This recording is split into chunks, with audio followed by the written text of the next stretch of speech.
Bismillahirrahmanirrahim. Assalamualaikum warahmatullahi wabarakatuh. Selamat malam, salam sejahtera buat kita semua. Salam karate. Os. Salam olahraga. Jaya. Dari Dojo Inkai Pusat, dalam rangka HUT Inkai yang ke-51, ada kegiatan yang kita lakukan dari sore sampai malam hari ini, yaitu ada pemberian dan kehormatan. Dan berikutnya nih, kita juga memanggil para atlet pelatnas Inkai yang ada di PB4K dalam rangka Road to SEA Games di Vietnam bulan depan.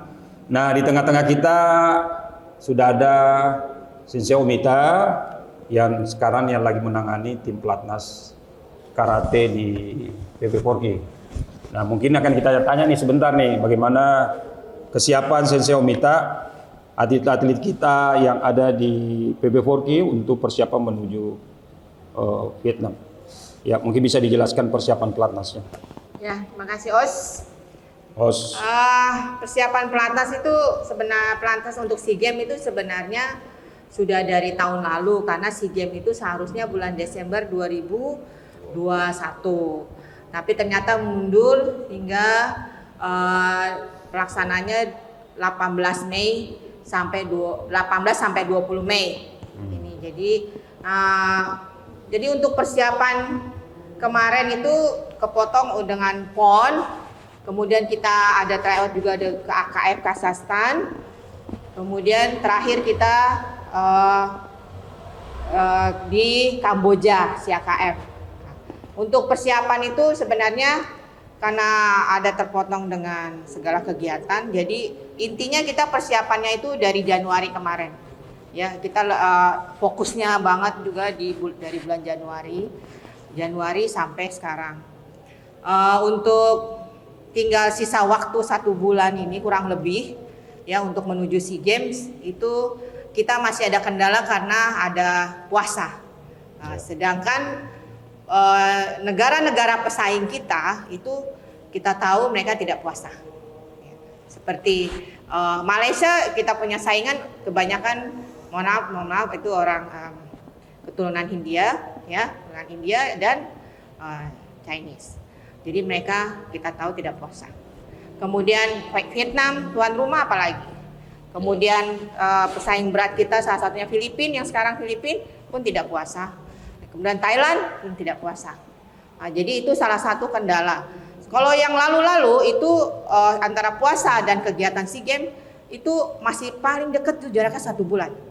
Sekarang ini tinggal 2 minggu. Sedangkan 2 minggu sebelum keberangkatan dan hari H pertandingan pasti ada kegiatan-kegiatan macam-macam yang pasti sangat mengganggu program latihan. Sehingga kita persiapan paling bersih itu sebanyak-banyaknya 1 minggu. Jadi itulah kendala yang persiapan kita menuju SEA Games ini. Tapi tentunya dengan kesepakatan bersama kita pasti harus lebih mementingkan merah putih dulu. Merah putih.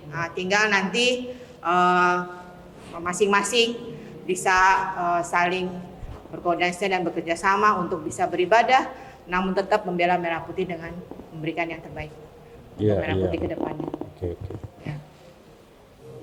Ini kan kemarin emang PB4K ini kan emang telah melaksanakan pelatnas dari 2020 kalau nggak salah ya. 2020 masuk 2001 ada COVID, tapi PB4K tidak memulangkan atlet, tetapi tetap berlatih dengan mempersiapkan dengan baik. Nah, dalam waktu yang singkat ini ya tentunya memang pelatih harus kerja keras nih, Sensei Omita ya. Harus kerja keras, ada puasa, dan itu menjadi pengawasan ketat untuk atlet karena situasinya makin dekat, pertandingan makin dekat soalnya, jadi harus lebih siap lagi. Nah, kemarin kan habis tryout nih, Sensei Omita, mungkin bisa dilihat dari anak-anak kita yang kata maupun komite dari hasil tryoutnya ini, kan ada beberapa pesaing itu juga nggak turun kan? Iya. Dia simpan. Nah, mungkin bisa dicerita nih sedikit nih buat informasi buat kita semua. Ya, memang pertandingan kemarin CAKF memang menjadi salah satu tolak ukur kita nanti di persiapan di SEA Games nanti. Tapi ada kendala karena ada beberapa semua negara ikut yang di SEA Games, tapi kita lihat ada beberapa atletnya tidak ikut. Nah, mungkin tapi tidak banyak sih, hanya sekitar 20%. Hanya 20%-nya aja.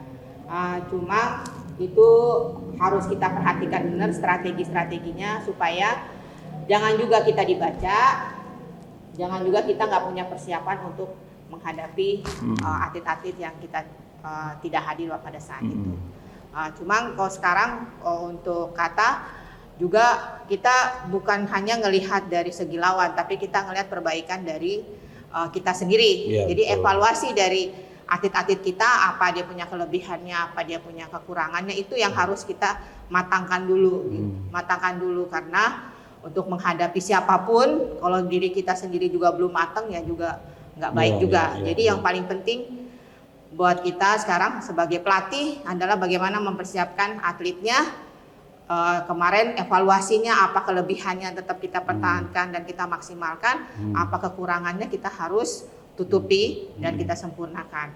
Gitu. Memang bukan hal yang gampang, terutama pada saat ini di bulan puasa, tapi tetap harus berusaha untuk supaya bisa lebih baik lagi.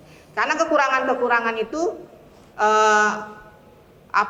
bukan hal yang gampang untuk segera bisa diperbaiki, bukan hal yang gampang. Cuma harus bisa, dan kita juga tidak hanya melihat kekurangan dan kelebihan kita, juga kita harus ngambil juga pengalaman dari waktu kita ngelihat di internasional, ya, di luar dari lingkup SEA Games itu, supaya kita juga bisa ada nilai plusnya lagi. Gitu. Baik Kata dan komite juga kita ada persiapan pelatih asing juga yang hadir untuk membantu dan menambah motivasi dan wacana anak-anak lebih luas lagi. Iya. Baik. Jadi kemarin kan pesaingnya emang ada beberapa, tapi tuan rumah kemarin Vietnam turun nggak dengan tim inti Sensiomita? Ya. Mungkin bisa dicerita itu. Kalau saya lihat kemarin itu, kalau Vietnam mungkin hanya 10% yang belum tim inti, ya. Termasuk di kata Bergu putranya yang dia nggak hadir.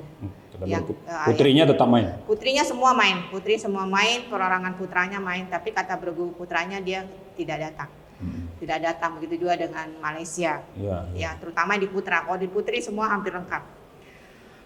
Kemudian kalau yang komite saya lihat mungkin kalau yang di Vietnam itu yang turun waktu di AKF kemarin, AKF Kazakhstan. Cuma kondisi yang waktu di Kazakhstan sama yang sekarang itu saya lihat agak menurun. Entah mungkin karena mereka masih latihan fisik atau bagaimana, kita juga nggak ngerti. Apa mereka menyimpan, kita juga belum tahu. Cuma intinya masing-masing pelatih udah ngelihat ini kelebihan dan kekurangan kita di sini. Oke. Baik, bicara target nih Sensiomita. Bagaimana nih target anak-anak kita ke depan? Kan tadi mungkin kita sudah tanya juga tadi beberapa karateka yang kita tanya target-targetnya. Nah, menurut kacamata pelatih nih, target yang dikasih oleh pemerintah dan PB4K ini bagaimana nih? Untuk kedepannya ini kira-kira sudah dipersiapkan kan dengan matang, dengan kemarin uji coba, itu modalnya sebenarnya, ya. Tinggal strateginya nih dipersiapkan. Mungkin bisa dicerita sedikit. Targetnya itu yang saya tahu, target dari yang kita 4K canangkan itu targetnya 3 medali emas gitu. Nggak menutup kemungkinan ya kalau memang ada ini kita bisa lebih. Cuma 3 ini juga bukan hal yang ringan juga, gitu ya, karena cukup berat karena ada tuan rumah. Tuan rumah terus terang Vietnam ini termasuk pesaing terberat kita juga di SEA Games, baik kata dan komite. Nah, itu kita harus cukup berhati-hati. Jadi tidak hanya faktor teknis juga kita perhatikan, faktor non teknis yang lain juga akan diperhatikan juga. Tapi tentunya yang paling utama adalah persiapan teknisnya kita, supaya anak-anak lebih matang lagi, dan persiapan untuk bisa memenuhi target itu tidak hanya berpatokan sama 1-2 atlet saja, tapi semua harus dimaksimalkan, semua peluang-peluang yang ada bisa kita raih gitu. Jadi karena kalau kita hanya di peluang A, B, C, D, takutnya karena kita olahraga tidak terukur bisa miss, akhirnya miss semua. Jadi lebih baik semua dimaksimalkan supaya semua bisa peluangnya bisa lebih banyak lagi. Oke, tadi Sensei Omita kan sudah bicara target nih. Jadi kita berharap memang peluang-peluang selain yang sudah ditargetkan oleh PP4K, peluang-peluang yang lain juga kita berharap dari kelas-kelas komite, siapa tahu bisa second line-nya yang nongol gitu kan. Biasanya begitu kalau kita berharap satunya udah siap juga. Makanya tinggal strategi-strategi ke depan pelatih untuk mempersiapkan dalam waktu yang dekat ini strategi-strategi apa yang dipersiapkan. Apalagi sekarang PP4K khususnya untuk komite ada pelatih asing yang sudah dipersiapkan untuk mempersiapkan karateka Indonesia ke depan. Baik, Sensei Omita, kan ini kita lagi dirgahayu HUT Inkai yang ke-51 nih. Mungkin bisa disampaikan pesan-pesan buat HUT Inkai yang ke-51 dan memotivasi karateka yang di Indonesia, khususnya atlet-atlet Inkai. Selamat ulang tahun Inkai, berjaya selalu. Untuk atlet-atlet fokus untuk semakin bagus, nggak ada kata latihan, nggak ada kata lain, latihan. Ya itu dulu, nggak usah mikir yang lain, latihan terus.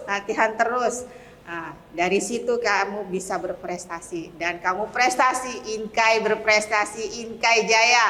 Untuk pengurusnya jangan bosan, jangan lengah, ayo semangat terus. Ya apapun kondisi kita harus semangat, kita harus kompak, harus semangat. Inkai jaya, semangat. Ya baik Sensei Omita, dengan semangat sekali kalau pelatih itu memang harus memberikan motivasi spirit buat kita semua. Kita tadi sudah mendengarkan dalam rangka HUT Inkai yang ke-51 tahun, tema dengan spirit Bushido kita kobarkan semangat berlatih, membangun karakter, karateka sejati, tangguh, berintegritas, dan berprestasi. Demikian, salam karate. OS! Inkai Jaya, prestasi dunia. Inkai Jaya, Prestasi dunia. Inkai Jaya, Prestasi dunia.